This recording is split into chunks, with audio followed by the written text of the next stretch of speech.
యెహోవా తట్టు మీ హృదయములను త్రిప్పి ఆయనను సేవించండి. దేవుణ్ణి వెతికేవారు ఆయనకు నచ్చని విషయాలను విసర్జించేందుకు సిద్ధపడి ఉండాలి. అలా కాని పక్షంలో ఏమి ప్రయోజనం ఉండదు.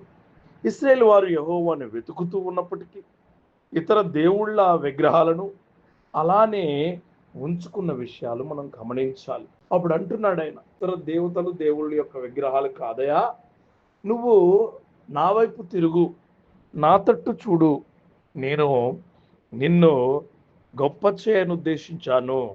మీరు నన్ను సేవిస్తే మీకు నేను గొప్ప క్రియలు చేస్తాను అని చెప్పి చెబుతూ ఉన్నాడు. నీ హృదయము దేవుడి వైపు లేని పక్షంలో గుర్తుపెట్టుకో, దేవుడు నిన్ను విసర్జిస్తాడు.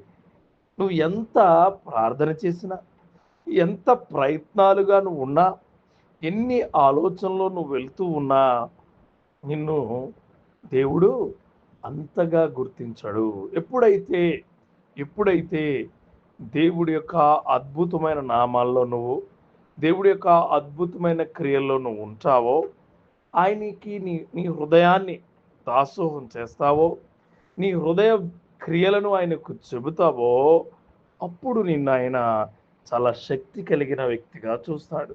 నా సహోదరి, సహోదరుడా, దేవుని తట్టు తిరిగి నీ హృదయాలను త్రిప్పి ఆయన్ని సేవించే కృప, ఆయన్ని సేవించే మహిమ నీకు రావాలి. ఎప్పుడు నీకు అది వస్తుంది?